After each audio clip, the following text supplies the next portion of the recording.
नमस्ते दोस्तों, और स्वागत है आपका अपने पसंदीदा चैनल बुक बाइट ऑडियो पर। जरा एक पल के लिए अपनी आंखें बंद कीजिए और उस डर के बारे में सोचिए जो आपको रात को सोने नहीं देता। नहीं, मैं भूतों की बात नहीं कर रहा।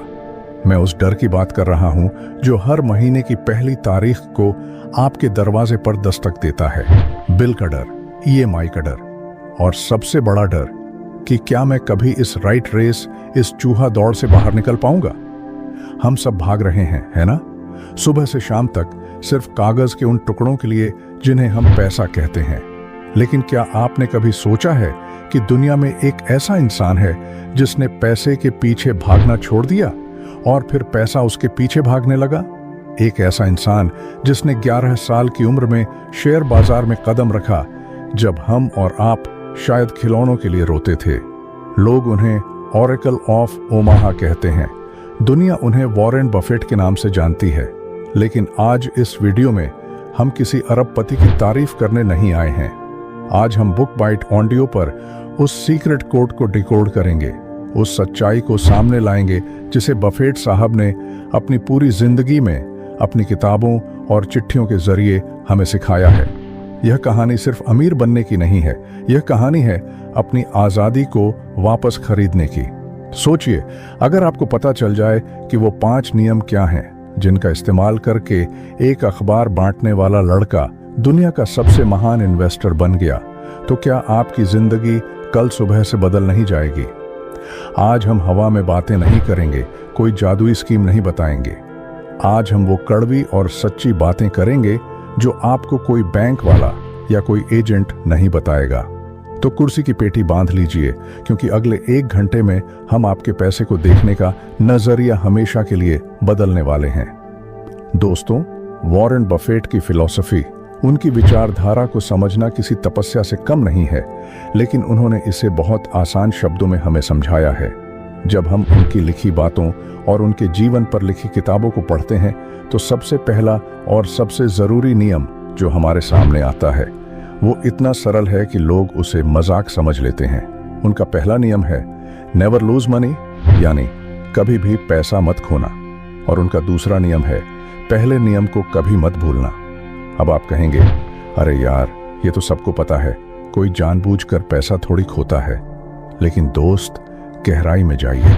यहाँ बफेट साहब यह नहीं कह रहे कि कभी नुकसान नहीं होगा।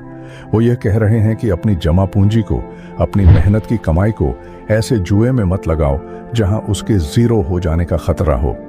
आज के जमाने का एक असली उदाहरण देता हूं। आप बाजार जाते हैं एक नया फोन खरीदने। आप 10 दुकानों पर रेट पता करते हैं, ऑनलाइन चेक करते हैं, दोस्तों से पूछते हैं, तब जाकर 20,000 का फोन खरीदते हैं। लेकिन जब इन्वेस्टमेंट की बात आती है तो आप क्या करते हैं? किसी दोस्त ने कहा, भाई वो क्रिप्टो कॉइन ऊपर जा रहा है, लगा दे पैसा, और आप बिना सोचे बिना समझे अपनी महीनों की सैलरी वहां झोंक देते हैं। इसे इन्वेस्टिंग नहीं कहते, इसे कैपिटल को आग लगाना कहते हैं। बफेट साहब कहते हैं कि अगर आप किसी चीज को समझ नहीं सकते तो उसमें पैसा मत डालिए। पैसा बचाना पैसा कमाने से ज्यादा जरूरी है। अगर आपके पास 100 रुपए हैं और आपने 50% खो दिए, तो अब आपके पास 50 रुपए बचे हैं। अब वापस 100 तक पहुंचने के लिए आपको 50% नहीं बल्कि 100% प्रॉफिट कमाना होगा। देखा आपने, गणित आपके खिलाफ हो गया। इसलिए रूल नंबर 1, अपनी पूंजी की रक्षा अपनी जान की तरह करो। अब आते हैं दूसरे नियम पर, जो शायद इन्वेस्टमेंट की दुनिया का सबसे बड़ा मंत्र है। प्राइस इज व्हाट यू पे, value is what you get. यानी कीमत वो है जो आप चुकाते हैं और मूल्य वो है जो आपको मिलता है। इसे अपनी रोजमर्रा की जिंदगी में देखिए। मान लीजिए आप एक सब्जी मंडी में हैं। अगर आलू आज 50 रुपए किलो हैं और कल अचानक 100 रुपए हो जाएं, तो क्या आप भागकर ज्यादा आलू खरीदेंगे? नहीं ना। आप रुकेंगे, आप कहेंगे महंगा है, बाद में लूंगा। लेकिन शेयर बाजार में लोग इसका उल्टा करते हैं। जब किसी शेयर का दाम बढ़ता है तो सब उसे खरीदने भागते हैं, और जब दाम घटता है तो डर कर बेच देते हैं। बफेट साहब समझाते हैं कि हमें वैल्यू इन्वेस्टर बनना है। हमें वो चीज ढूंढनी है जिसकी असली कीमत उसके आज के भाव से ज्यादा है। जैसे सेल में ब्रांडेड कपड़े खरीदना समझदारी है, वैसे ही अच्छे बिजनेस को तब खरीदना जब वो सस्ते मिल रहे हों असली समझदारी है। बाजार के शोर को मत सुनिए, बिजनेस की वैल्यू को देखिए। क्या वो कंपनी 10 साल बाद भी टिकी रहेगी? क्या उसका प्रोडक्ट लोग तब भी इस्तेमाल करेंगे? अगर जवाब हाँ है और दाम कम है तो वही मौका है। तीसरा नियम जो मुझे पर्सनली बहुत पसंद है वो है सर्कल ऑफ कॉम्पिटेंस। आसान हिंदी में कहें तो अपनी हद में रहो। यह सुनने में थोड़ा कड़ी-डीडीएचवा लग सकता है, लेकिन यह सच है। बफेट साहब कहते हैं कि आपको हर बिजनेस को समझने की जरूरत नहीं है। आपको यह जानने की जरूरत नहीं है कि अगली टेस्ला कौन सी होगी या कौन सा नया ऐप दुनिया बदल देगा, अगर वो आपकी समझ से बाहर है। अगर आप एक डॉक्टर हैं तो आप दवाइयों की कंपनियों को एक इंजीनियर से बेहतर समझ सकते हैं। अगर आप एक दुकानदार हैं तो आप एफएमसीजी प्रोडक्ट्स को एक बैंकर से बेहतर समझ सकते हैं। अपनी ताकत को पहचानिए। लोग गलती यह करते हैं कि वो दूसरों की थाली में झांकते हैं। अरे, मेरे पड़ीडीडी हौसी ने टेक्नोलॉजी के शेयर में पैसा कमाया, मैं भी लगा देता हूं, भले ही आपको टेक्नोलॉजी का टी भी ना पता हो। यह गलती आपको बर्बाद कर सकती है। वॉरेन बफेट आज तक उन कंपनियों में पैसा नहीं लगाते जिनका बिजनेस मॉडल उन्हें समझ नहीं आता, चाहे वो कंपनियां कितनी भी लोकप्रिय क्यों ना हो। वो कहते हैं, मैं 3 इंच की बाधा को पार करने की कोशिश नहीं करता, मैं वो 1 इंच की बाधा ढूंढता हूं जिसे मैं आसानी से पार कर सकूं। तो दोस्त, अपनी बाउंड्री बनाइए और उसी के अंदर खेलिए। चौथा नियम, और यह आज की पीढ़ी के लिए सबसे मुश्किल है, पेशेंस यानी धैर्य।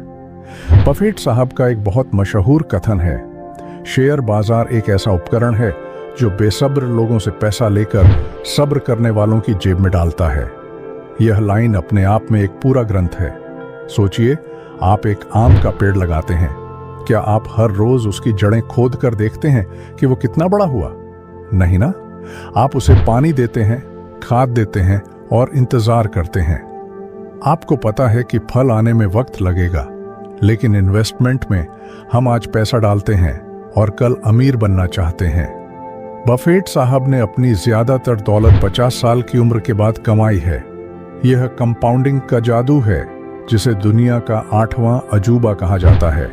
लेकिन यह जादू तभी काम करता है जब आप इसे समय देते हैं। अगर आप बार बार शेयर खरीदेंगे और बेचेंगे तो ब्रोकर अमीर बनेगा, सरकार टैक्स से अमीर बनेगी, लेकिन आप अमीर नहीं बनेंगे। एक अच्छी कंपनी को चुनना शादी करने जैसा है। यह till death do us part, जब तक मौत हमें अलग न कर दे वाला रिश्ता होना चाहिए, न कि वन नाइट स्टैंड जैसा। और अब 5वां नियम जो आपके दिल की धड़कन बढ़ा देगा, B fearful when others are greedy and greedy when others are fearful। यानी जब सब लालची हो रहे हों तो आप डरिए, और जब सब डर रहे हों तो आप लालची हो जाइए। याद कीजिए 2020 का वो समय जब कोरोना आया था, बाजार गिर रहा था, लोग चिल्ला रहे थे, सब खत्म हो गया, सब बेच दो। टीवी एंकर डरा रहे थे, अखबार डरा रहे थे। वो डर का समय था। और उस समय वॉरेन बफेट जैसे समझदार लोग क्या कर रहे थे? वो अपनी बोरियां लेकर खरीदारी करने निकले थे। उन्होंने उस समय मंदी का फायदा उठाया। और जब बाजार अपनी ऊंचाइयों पर होता है, जब आपका पान वाला और रिक्शे वाला भी आपको शेयर बाजार की टिप देने लगे, तो समझ लीजिए कि यह लालच का समय है।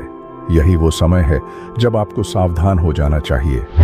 भीड़ के साथ मत चलिए।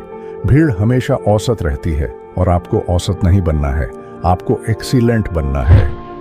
अब दोस्तों, स्क्रिप्ट के इस हिस्से में मैं आपसे एक दोस्त की तरह आंखों में आंखें डालकर बात करना चाहता हूं।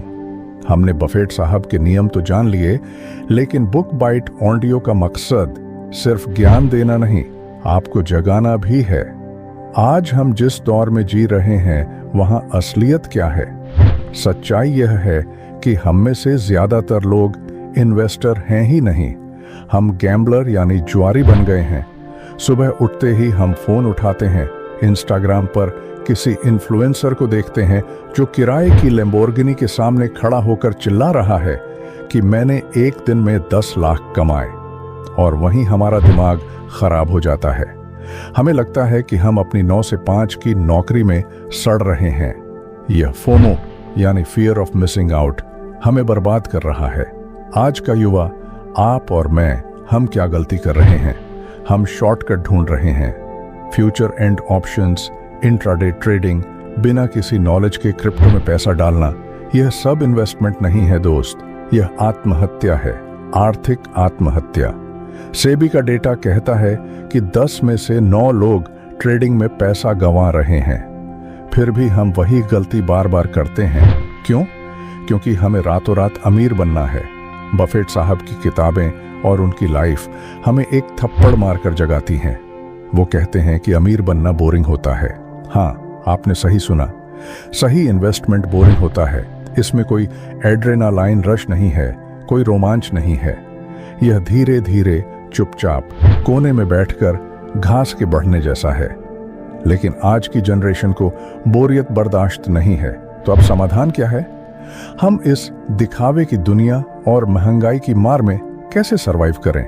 सबसे पहले अपने खर्चों को नहीं, अपनी इच्छाओं को ऑडिट करें। बफेट साहब आज भी उसी घर में रहते हैं जो उन्होंने 1958 में खरीदा था। वो आज भी मैकडॉनल्ड्स का सस्ता नाश्ता करते हैं। उनके पास दुनिया का सारा पैसा है, लेकिन वो चीजों के गुलाम नहीं हैं। और हमारी सैलरी आती नहीं कि ईएमआई पहले कट जाती है। हमने अपनी जरूरतों को नहीं बढ़ाया, हमने अपने स्टेटस को मेंटेन करने का खर्चा बढ़ा लिया है। अगर आपको इस जाल से निकलना है तो लोगों को इंप्रेस करना बंद करना होगा। वो लोग वैसे भी आपसे जलते हैं, उन्हें आपके नए फोन से कोई फर्क नहीं पड़ता। दूसरा समाधान, खुद पर इन्वेस्ट करें। यह बफेट का सबसे बड़ा मंत्र है। The best investment you can make is in yourself.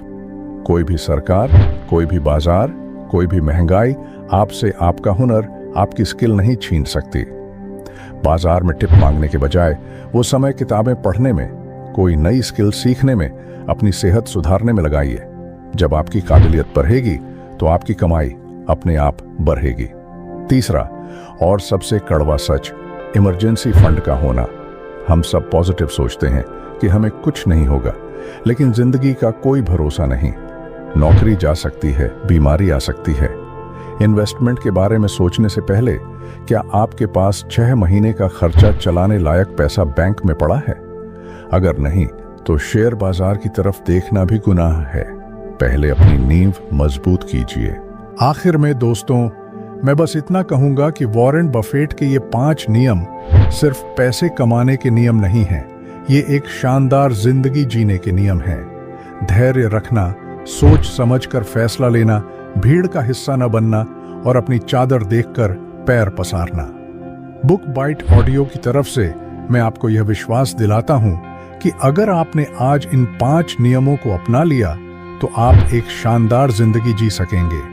बातों को सिर्फ सुना नहीं बल्कि अपनी रगों में उतार लिया तो आने वाले 10 साल बाद आप शीशे में खुद को देखकर कहेंगे, शुक्रिया कि उस दिन मैंने वो वीडियो देखा और अपनी राह बदल ली।